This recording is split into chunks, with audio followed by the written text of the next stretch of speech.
So do you fancy adding a little bit of Hollywood into your photography? Well, just with a simple little green screen like this behind me, we can change some very plain, boring backgrounds into basically anything we like. The use of green screens has been around in movies for years, but it's not that commonly used in photography. And one of the main reasons, well, two reasons in particular. One is that alongside the use of it, you normally have to have a lot of understanding about Photoshop and be kind of quite confident in using editing software. The second reason why is that some photographers don't like using Photoshop to kind of composite in backgrounds. They feel it takes away from the genuine atmosphere of the image, whereas photography is meant to be a bit of a pure, a bit of a genuine medium of art, which on the whole it is, and we made a video about that a while ago. Using things like green screens and Photoshop takes away a little bit of the truth and the realness in the actual image. But if, for example, you are new to photography, if you're fairly new to Photoshop and you don't really know kind of where to go to create some of these kind of conceptual or surreal types of photographs that have got some kind of quite fantasy style backgrounds, but it's something you want to learn, stick around, watch this video, and we'll show you how to actually convert a really cool portrait into something even more magnificent. So green screens can really be made from most materials, and we've got one here that's just basically a thick cloth, and the thicker the better really, because the one thing you don't want is any light to be lost from either coming through from behind or any light kind of passing through the actual material itself. So you could use cardboard, anything that's just one solid block of colour. So the next question you may ask is, does it have to be green? Technically yes and technically no. Green screen should really only be green or blue, more so for when you're taking portraits.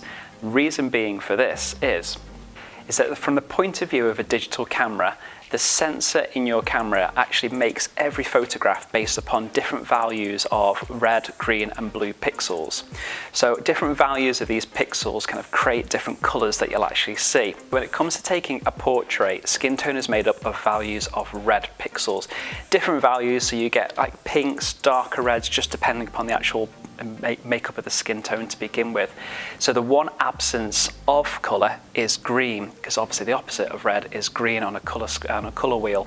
So using something different like green, you could use blue otherwise, is really, really good for portraits. So basically the simple rule is make sure that your background colour is not represented in any way in your foreground subject. For today's experiment, what we're actually going to try out is a few portraits, just to show you how the green screen works in line with portraits. So to do with that, I'm actually going to grab Harriet, who's standing behind our camera, to be our lovely model, and we'll show you how it's done. Let's get started. So we've got our model in with us now, and all I want to try and do is just go through a few little setup tips as to how to kind of get the best from your green screen. The first thing being is the lighting. It's really important. We've got two lights set up either side here, pointing straight on towards Harriet and on the background itself. So all you need to make sure is that this light is all going in one direction. What you're not trying to achieve is to get like a gradient of colour. You really want this kind of green background or whatever colour you're using is just to be that one solid colour.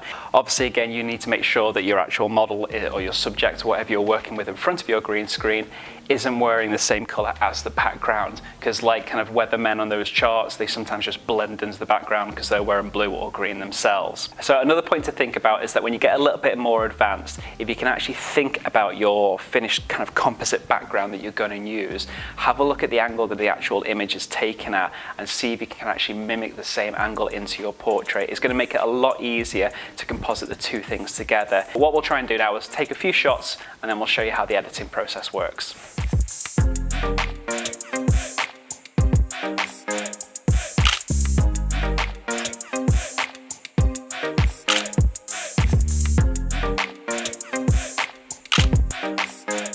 So now we've got all our photographs. What we're actually going to do is take one of our best ones in there and actually take it then to the computer, and I'll run you through an editing process to actually show you how to kind of take your portrait and actually composite it into a really kind of interesting background.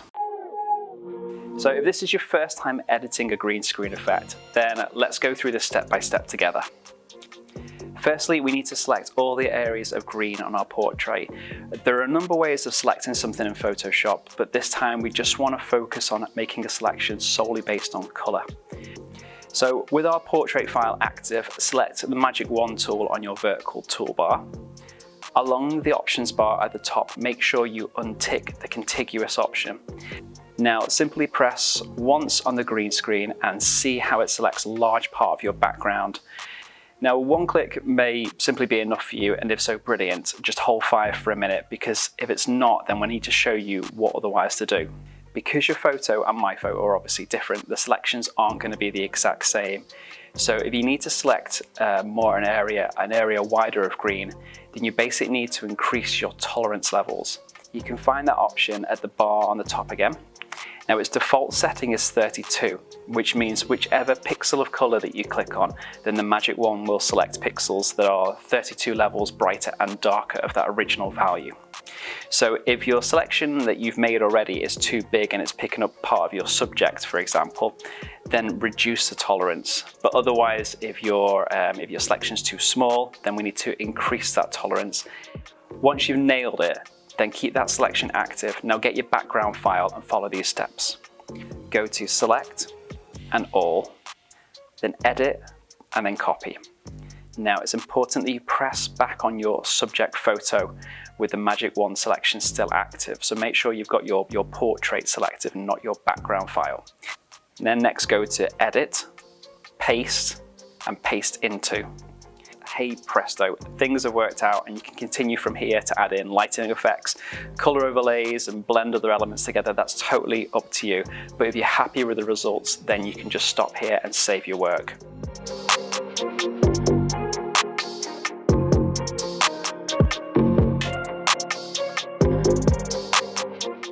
So there we go, there is our finished version, and I hope you liked it, I hope you enjoyed it. This really was a tutorial that is kind of quite useful for people that aren't able to get out much. You know, they've got a computer and a camera indoors and thinking how they can be creative. This is just one simple way. You don't necessarily need to go to the lengths of buying a big green screen like we've got, like a dedicated one. Though they are fairly cheap and you can get them in most kind of photography shops or kind of online stores, you could just simply kind of paint a wall green, get a big piece of cardboard and do the same, or just, you know, some cloth or material that you've got in your house. There is lots of different ways to do it. But either way, I hope you enjoyed the video. If you did, obviously please click the subscribe button and turn the notifications on if you want to see more. We're all over Facebook, Twitter, Instagram, Pinterest, as you'd expect. So if you've kind of taken any photographs and using this green screen effect, we'd love to see them. So please just tag us in them. So until the next time, we'll see you soon.